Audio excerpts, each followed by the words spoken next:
Our next guest is the Centurion of Kanai Pro Gear, Kent. What's going on, man? Hey, Mr. Colleen Noir and Colleen Noir audience, how you guys doing today? Doing pretty good, man. Doing pretty good. So explain, why did they call you Centurion? So that was actually a title that I made up for myself. Okay. So here at Kanai, I'm employee number 1 of 1. So I do everything. And we kind of have a historical context behind everything we make, from our gear to pretty much how we kind of go about things. So I'm a big, huge Roman history nerd. And I said, I've always wanted to be a centurion. So you know what?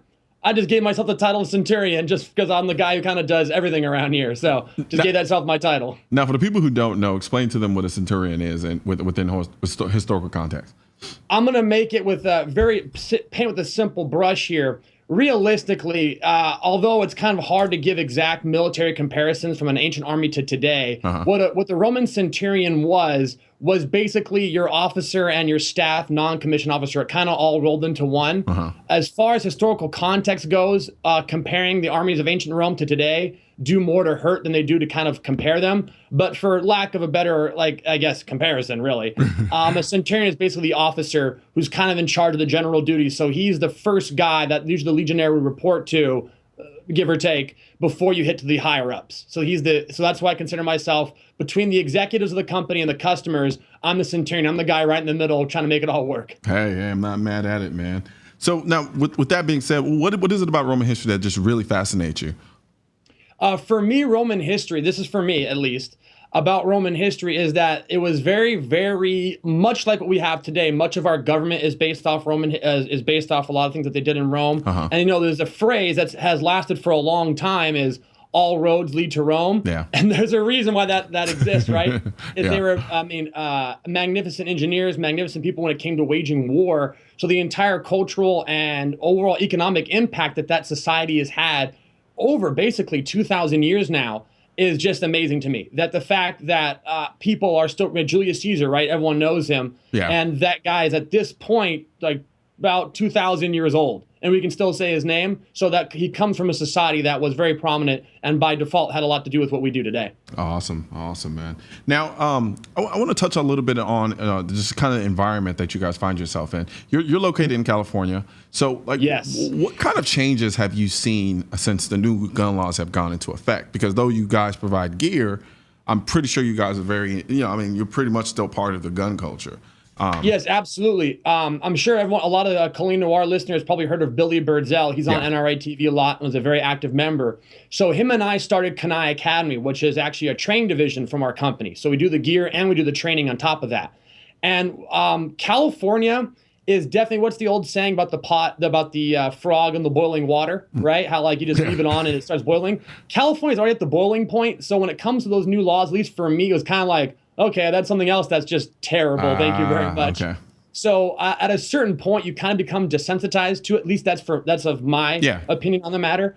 But overall, the word I look for is terrible, and then even more terrible, and then even more terrible. So it's just at this point, there's no we can go over this all day. There's no basis in fact. There's no basis in any regard to discuss those things that remotely make sense, because you just sound like a mental patient trying to justify any of them in any regard. So in California, you were already in a deep ditch. That one was just like, oh, I just got 2 feet deeper. Like, okay, well, thank you very much. That's just terrible, really. Yeah, no, and you bring up a good point, and incrementalism is a huge tactic used by a lot of anti-gunners.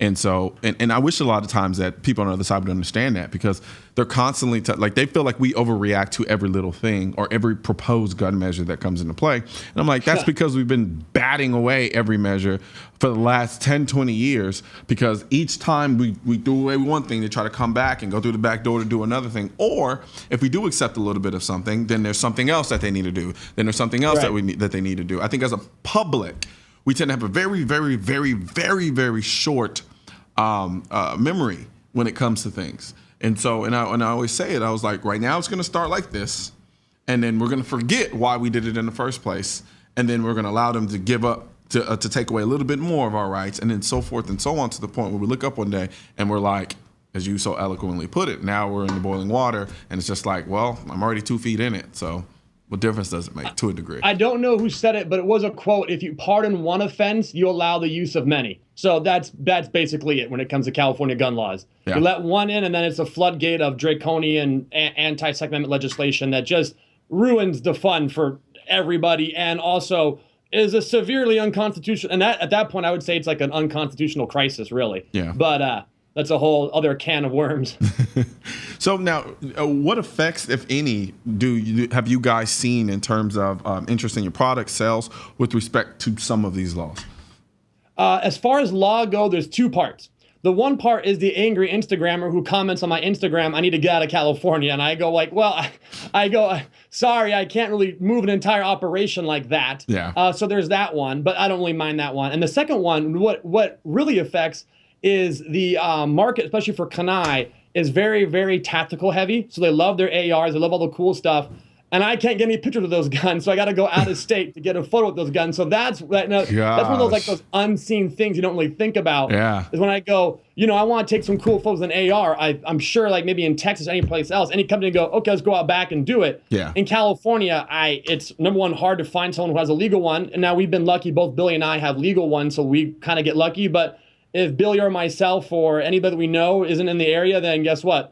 Photo shoots don't happen because we just don't have any props for the actual photo shoot to make it look interesting. I mean, I don't think anyone wants to see a brand new pack with a super soaker. This doesn't look as cool as it being next to an AR. Hey, there's been a time in my life, in my childhood, where I would have loved to see a super soaker. That might be a new line for us. Right? For kids. No, most definitely. I mean, hell, to be honest with you, I don't mean to rub it in, but I mean, the way things are going in California, you might be relegated to super soakers. Yeah, not that far from the truth, really. Yeah, right. So, do you think there's any hope whatsoever of deregulating some of the gun laws that are actually in play now and the ones that they're trying to push? Do you think California's a completely lost hope, or do you see things changing possibly in the near future? Billy Birdsell and I have a podcast called The Captain, the Corporal, where because he's a former Marine Corps captain, I'm a former Marine Corps corporal, so we have a little discussion. Yeah. And Billy has a lot of hope. He talks a lot about hope.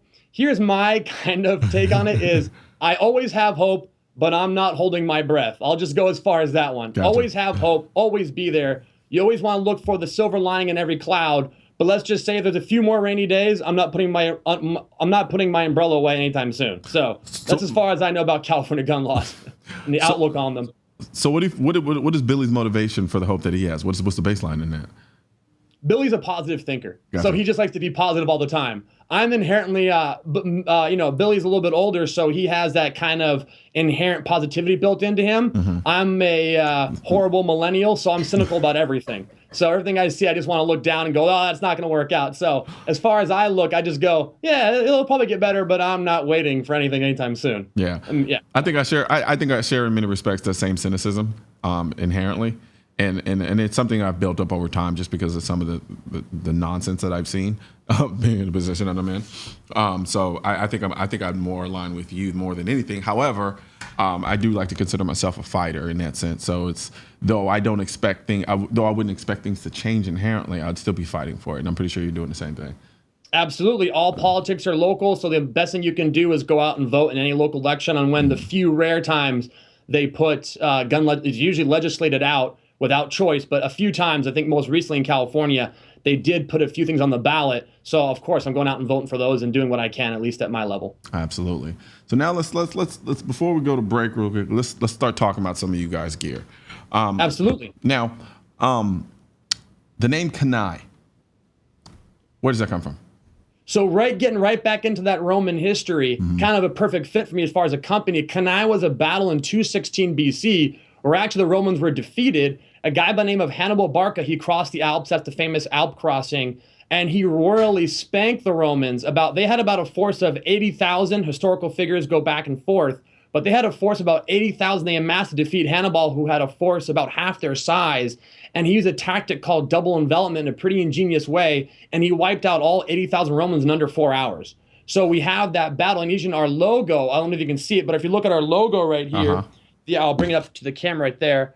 This right here is actually the actual battle formation. So this outskirt is actually Hannibal's forces, and the inside is the actual surrounded Roman forces that we based our logo off of. So the tenets of preparation, strength, intelligence, and bravery at the tents we saw at the Battle of Cannae, and we want to apply that to our everyday gear. Awesome. That's a cool backstory. You usually don't get that. Yeah. Usually it's like a lot of companies don't have that history. No. It's like, so it's like I woke up this morning and I was like, oh, I saw it on a piece of paper, and I thought, no, that'll be the name of my company.